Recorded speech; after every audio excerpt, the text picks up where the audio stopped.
bonsoir et bienvenue dans cette nouvelle édition du soir. Il est 20h. Tout de suite, les titres. Au sommaire de cette édition, parlons de la suspension des épreuves physiques du bac au lycée de Blaise Diagne. L'office du bac a pris cette décision, motif que le conseil académique du lycée trouve très léger. Vous suivrez les explications de Moustapha Diarra, le professeur de philosophie au lycée Blaise Diagne et membre du SAES dans cette nouvelle édition.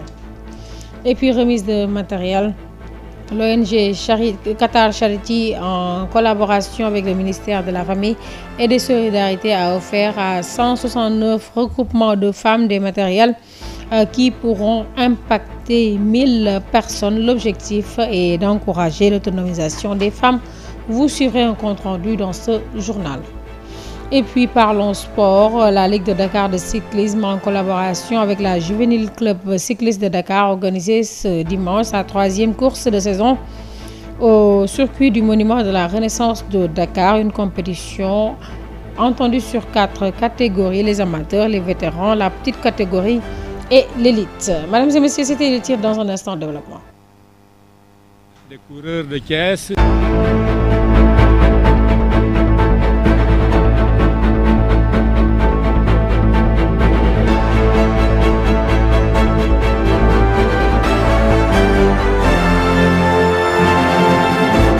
Merci de nous rester fidèles. Débutons par la politique. L'audition de Ndeye Saly Diop, une ancienne ministre de la Femme, s'est achevée ce lundi matin devant la commission d'instruction de la Haute Cour de justice après plusieurs heures d'échange.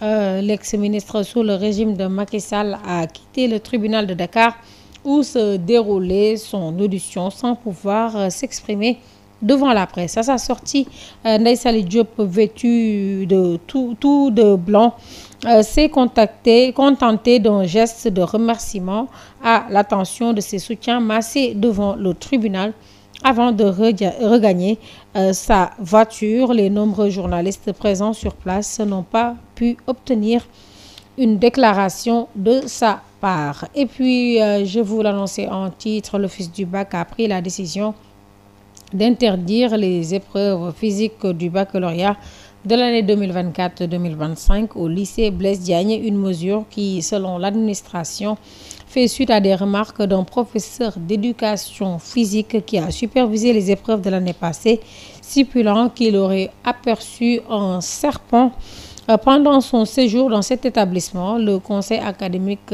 du lycée s'offusque contre cette décision. Selon lui, c'est très léger comme motif pour suspendre les épreuves physiques du bac dans ce lycée.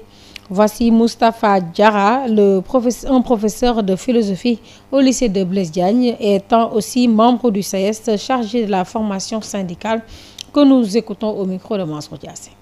Ce qu'on a constaté cette année-ci, c'est qu'on nous a refusé l'organisation du bac en EPS. Ce qui ne s'est jamais passé dans le passé. Et franchement, ça a suscité une grande colère de notre part, dans la mesure où on ne peut pas comprendre qu'un lycée aussi prestigieux que le lycée Blaise Diagne, mais puisse recevoir une fin de non-recevoir sur la base d'une affirmation que nous jugeons étant fausse.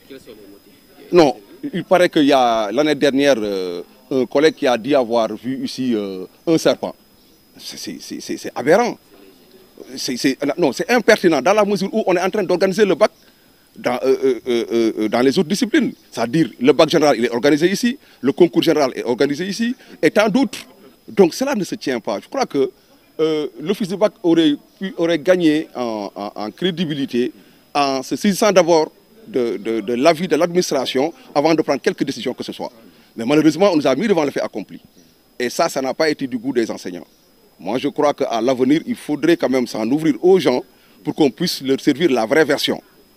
Et qu'aujourd'hui, nous tenons à ce que l'organisation du bac en EPS revienne le plus rapidement possible à partir de l'année prochaine. Donc c'est très simple. Ça veut dire que si on se rend compte que les gens persistent dans ça, mais non seulement nous irons dans le sens d'un boycott ici au lycée, mais nous allons également en faire une affaire syndicale. Nous allons saisir nos instances pour que les gens puissent délibérer sur la question.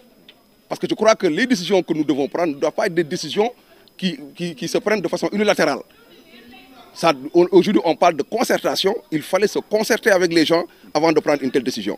Mais grande a été notre surprise, encore une fois, que de constater que les gens n'ont pas accepté qu'on organise le bac ici. Restons dans le même sillage. Les enseignants diplômés de moins de 35 ans exerçant dans le privé se sont constitués en collectif et lors du recrutement spécial de 2000 enseignants annoncé par le gouvernement dans le public, se sont constitués pour dénoncer l'incohérence des critères de sélection, les irrégularités aussi constatées dans ce processus. Selon eux, des enseignants n'ayant ni diplôme professionnel, CAP comme CAP, ni expérience pédagogique ont été préférés à des enseignants qualifiés et formés. À ce propos, écoutons Abdoulaye Fall, le chargé de communication qui s'est entretenu au téléphone avec Mansour Diassé. L'État du Sénégal avait lancé un recrutement spécial de 2000 enseignants. D'après son directeur des ressources humaines, les critères pour avoir une chance d'être sélectionné étaient avoir de l'expérience dans l'enseignement, avoir un diplôme professionnel d'enseignement, être âgé de 18 à 35 ans. À notre grande surprise, d'après les résultats de sélection, nous avons constaté beaucoup de candidats détenteurs de diplômes professionnels qui remplissent le critère d'âge ont été laissés en rade au détriment des candidats qui n'ont que le diplôme académique sans expérience. Un autre fait, le 7 mai 2025, entre 11h et 13h, en visitant le site Mirador, nous avons constaté que nos données personnelles ont été attribuées à d'autres candidats qui ont déjà pris service. C'est pour cela que le collectif interpelle le ministère de l'Éducation nationale de revenir à ces critères de départ, parce que nous ne pouvons pas concevoir qu'on privilégie les détenteurs de diplômes académiques sans expérience au détriment de ceux qui ont le diplôme professionnel avec l'expérience dans le métier. Nous interpellons le ministre pourquoi nos données personnelles ont été attribuées à d'autres candidats. Depuis lors, nous avons écrit 2 lettres au ministère de l'Éducation nationale et à la primature. Jusqu'à présent, nous n'avons pas de réponse. C'est pour cela que nous interpellons l'opinion nationale et internationale, les syndicats, les acteurs de l'éducation, que cette affaire soit corrigée le plus rapidement possible. Pour l'annoncer également en titre, le ministère de la Famille et des Solidarités, en partenariat avec l'ONG Qatar Charity, a procédé ce lundi 19 mai à la remise de matériel à 69 regroupements de femmes. Les matériaux sont composés d'équipements de restauration, de mototricycles, de pirogues de poulailler, entre autres, impactant plus de 1000 personnes. L'objectif est d'encourager l'autonomisation des femmes. Un compte rendu signé Amsatou Gano Boubacar Diagne. Au total, 169 organisations de femmes ont reçu de la part du ministère de la Famille et des Solidarités des équipements destinés prioritairement aux populations vulnérables. Le matériel que nous recevons actuellement est destiné en priorité à nos populations les plus vulnérables, mais qui ont un réel potentiel de croissance. Il s'agit de 30 équipements de fabrique de glace, 36 kits de menuiserie bois, 25 mototricycles, 30 boutiques d'alimentation générale, 27 équipements de restauration fast-food, 13 pirogues motorisées complètement équipées et 3 camps poulaillers. Au total, 169 groupements de femmes et d'entrepreneurs individuels vont en bénéficier, impactant 1183 personnes. Cet appui de l'ONG Qatar Charity témoigne de la vitalité et de la profondeur des relations entre les deux pays, unis par les liens historiques. Selon Ali Djamari, chef de bureau de Qatar au Sénégal, ce projet est bien plus qu'un simple soutien économique, mais un levier de transformation sociale. Ce projet que nous lançons aujourd'hui est bien plus qu'une simple initiative de soutien économique, il est un levier de transformation sociale, un outil de dignité et un symbole d'espoir pour des centaines de femmes, des jeunes, des familles qui aspirent à une vie meilleure. Le ministère de la Famille et des Solidarités place la femme au cœur de ses programmes car elle est un véritable moteur de croissance économique. Ainsi, cet appui revêt plusieurs ambitions telles que le renforcement des capacités économiques de la gente féminine. Cet appui représente une action concrète d'émancipation qui contribuera à renforcer les capacités économiques des femmes, à soutenir l'insertion des jeunes et à améliorer les moyens de subsistance des familles en situation de précarité. Ce projet s'inscrit dans une ambition beaucoup plus large, celle de bâtir un Sénégal plus solidaire, plus équitable, mais aussi plus prospère. Puis à Tambacounda, le directeur général de l'agence de régulation des marchés était en visite dans les périmètres bananiers de Tambacounda et de Kolda. Babacar Semben s'est dit rassuré du niveau de production pour une autosuffisance en bananes et des efforts fournis pour une banane de qualité. Conformément aux orientations du Conseil interministériel pour l'accompagnement des filières, il promet des stratégies pour la commercialisation. Sur ce, les producteurs demandent un gel des importations durant 3 mois, octobre, novembre et décembre, une période de forte production pour sauver ainsi le secteur. Amadou Diallo, notre correspondant depuis Tambacounda, nous en dit plus. La visite du directeur général de l'agence de régulation des marchés dans les périmètres bananiers de la région de Tambacounda et de Kolda appartenant au roi de la banane Mamadou Omar Sall suscite aujourd'hui de l'espoir chez les producteurs de bananes. Nous avons atteint une autosuffisance périodique, c'est-à-dire que les mois de septembre, octobre, novembre, nous arrivons à avoir une surproduction ici au Sénégal. C'est pourquoi nous avons beaucoup de pertes au niveau de la commercialisation. Il y a beaucoup de bananes qui pourrissent dans les plantations de bananes. Donc, au niveau national, nous avons prévu cette année une production de 105 000 tonnes. Le besoin se situe autour de 130 000 tonnes et nous demandons à l'État la sécurisation du marché, qu'on arrête les importations de bananes pendant ces périodes-là pour sauver les producteurs. D'Enguène à Pakour, en passant par Médina Afia, le directeur général de l'ARM, Babacar Semben, s'est dit rassuré du travail réalisé dans les champs de bananes et promet de tout mettre en œuvre pour accompagner les producteurs dans la commercialisation. Changer avec les acteurs, cela fait suite aussi à la réunion du conseil interministériel qui a appuyé. La communale de Pastef Hann Bel-Air a organisé les 24 heures de la commune ce samedi 17 mai. À sa première édition, cette activité vise à renforcer les chefs d'entreprise de la localité et puis promouvoir l'insertion des jeunes. Le thème principal abordé lors de la rencontre Hann Bel-Air face aux défis de la transformation écologique et de l'emploi vers une économie durable et inclusive. Un compte rendu signé Ndella Ndiaye Ndiaye. À l'occasion de la célébration des 24 heures des jeunes de Pastef de la commune de Hann Bel-Air, les responsables de la commune ont pointé du doigt les problèmes de la localité, tels que l'écologie, l'emploi des jeunes, entre autres. Le directeur du CICES, Justin Correa, revient ici largement sur la pertinence des thèmes retenus. C'est une journée de réflexion et de partage. De réflexion et de partage autour de 2 questions majeures qui interpellent l'une principalement la commune, à savoir l'environnement, à savoir la baie de Hann Bel-Air, et une autre question qui interpelle quasiment tout le Sénégal, à savoir la question d'emploi et la question d'employabilité des jeunes. Donc la JPS et la section communale, j'allais dire, c'est investi à accompagner le projet.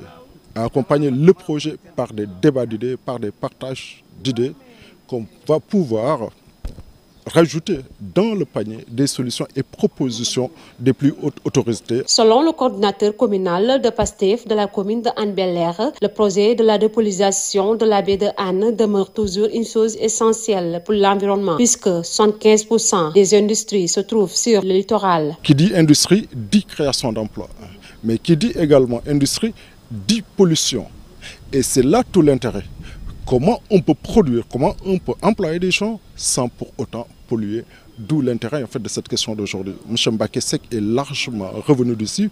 Il y a énormément de projets en cours avec le ministère de l'Environnement, notamment avec tous les habitants du littoral également, il faut le dire. Au-delà des industries, il y a également les habitants du littoral qui contribuent à la pollution de ces baies. Donc il y a énormément de projets financés par la Banque mondiale, accompagnés par le gouvernement du Sénégal, qui sont là, mais qui tardent à être matérialisés. Abordant la lancinante question de l'emploi, il préconise de mettre d'avance l'accent sur la formation, tout en rappelant les efforts du gouvernement dans ce sens. Il ne suffit pas de créer des slogans, mais il suffit d'encadrer bien les jeunes. En quoi faisant? Pour donner quelqu'un un emploi, il faut un préalable. Le préalable, c'est quoi? C'est la formation.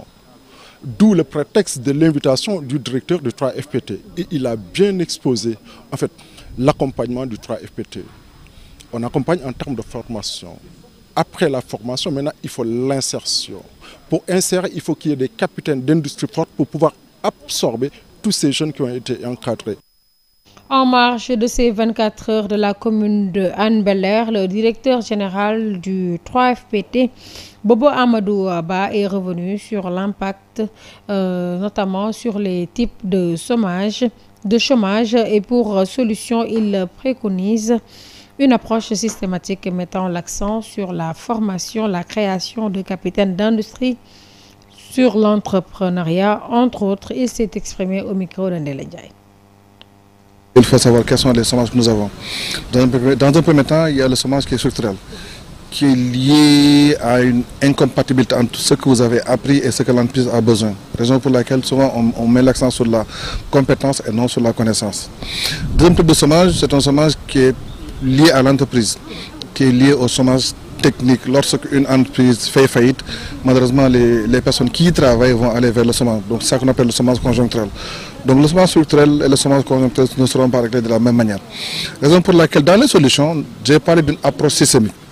Parce que nous sommes sûrs à 100% que pour régler le problème de chômage, il faut mettre l'accent 1 sur la formation, 2 sur la création de capitaines d'industrie dans le secteur privé, 3 on met l'accent sur l'entrepreneuriat et 4 on met l'accent sur l'attractivité macroéconomique.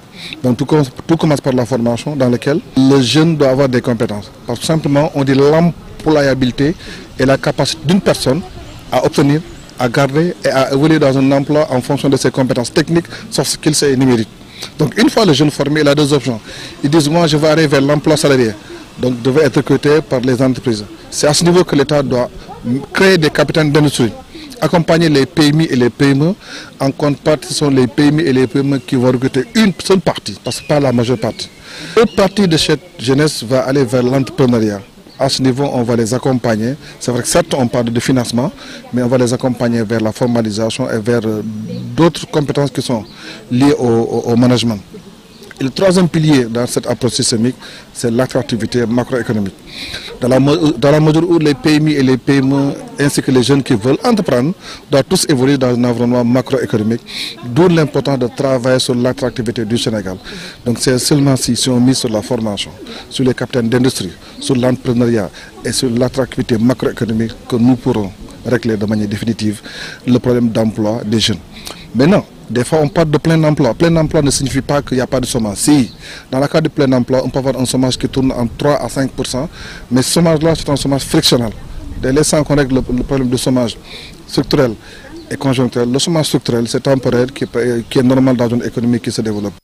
Le président Joe Biden a été diagnostiqué d'une forme agressive d'un cancer de la prostate, ont annoncé dimanche les services de l'ancien président américain, précisant que le démocrate octogénaire présentait une métastase à l'os. L'actuel président Donald Trump s'est dit attristé par cette annonce. Et puis, après des frappes aériennes à Gaza qui ont fait plusieurs dizaines de morts, l'armée israélienne a annoncé dimanche le début d'une opération terrestre d'envergure dans le nord et dans le sud de l'enclave palestinienne. En parallèle, le Premier ministre Benjamin Netanyahu se dit ouvert à un accord de cessez-le-feu avec le Hamas. C'était les actualités hors de nos frontières. À présent, parlons sport. La Ligue de Dakar de cyclisme, en collaboration avec la Juvénile Club Cyclisme de Dakar, a organisé ce dimanche sa 3e course de la saison au circuit du Monument de la Renaissance de Dakar, une compétition qui a réuni 4 catégories, les amateurs, les vétérans, la petite catégorie et l'élite, une course qui a vu la participation des clubs de vélo de Mbour et de Thiès. Un compte rendu signé Mansour Diassé Serignan. Après Diamniadio et Thiès les week-ends derniers, la Ligue de Dakar de cyclisme a repris la compétition à Dakar ce dimanche. Les amateurs, les vétérans, la petite catégorie et l'élite étaient au départ de la course au monument de la Renaissance. Le président de la Ligue de Dakar a magnifié le bon déroulement de la course et souhaite sa pérennisation. Donc c'était une coupe qui a vu la participation des coureurs de Thiès, de Tivaouane, de Mbour et de Dakar. Dans les catégories élite hommes et femmes, la petite catégorie garçons et filles et les vétérans. Voilà, c'est une très belle course, assez difficile quand même, puisque c'est une course en circuit fermé, vallonné avec des montées, pour un total de 60 km. Serigne Saliou Ndiaye, vainqueur de la course de l'élite, se dit heureux et salue le fair play de ses adversaires. Je suis très heureux et très content de remporter cette victoire. Je salue l'esprit fair play de mes adversaires. Je remercie aussi mon staff, ils m'ont beaucoup aidé. Je les remercie et je suis très reconnaissant du travail qu'ils fournissent pour me permettre d'être à niveau. Le président de la Fédération sénégalaise de cyclisme a profité de l'occasion pour répondre à ses détracteurs qui, selon lui, ne pensent qu'à leur intérêt personnel. Je voulais juste mettre la lumière sur beaucoup d'agissements qui n'ont pas de valeur du tout. Moi, j'ai été élu en 2022 et j'ai trouvé l'état de la fédération en catastrophe, je dirais bien. Alors, on s'était fixé 3 objectifs. Le premier objectif, c'était une massification. Le second, c'était l'unification. Et pratiquement, la troisième, c'est la motivation. Donc, pour les gens qui perdent le temps en disant que la fédération ne travaille pas, malheureusement, c'est des gens qui ne connaissent pas le vélo, qui n'ont jamais compéti, et qui sont là d'une manière égocentrique, c'est-à-dire penser uniquement à leur poche. La compétition a enregistré aussi la participation de plusieurs clubs de vélo, notamment les clubs de Thiès et de Mbour. Mesdames et messieurs, c'était tout pour cette nouvelle édition du soir. Merci de l'avoir suivi et bonne suite des programmes sur Global Télévision. Bonsoir.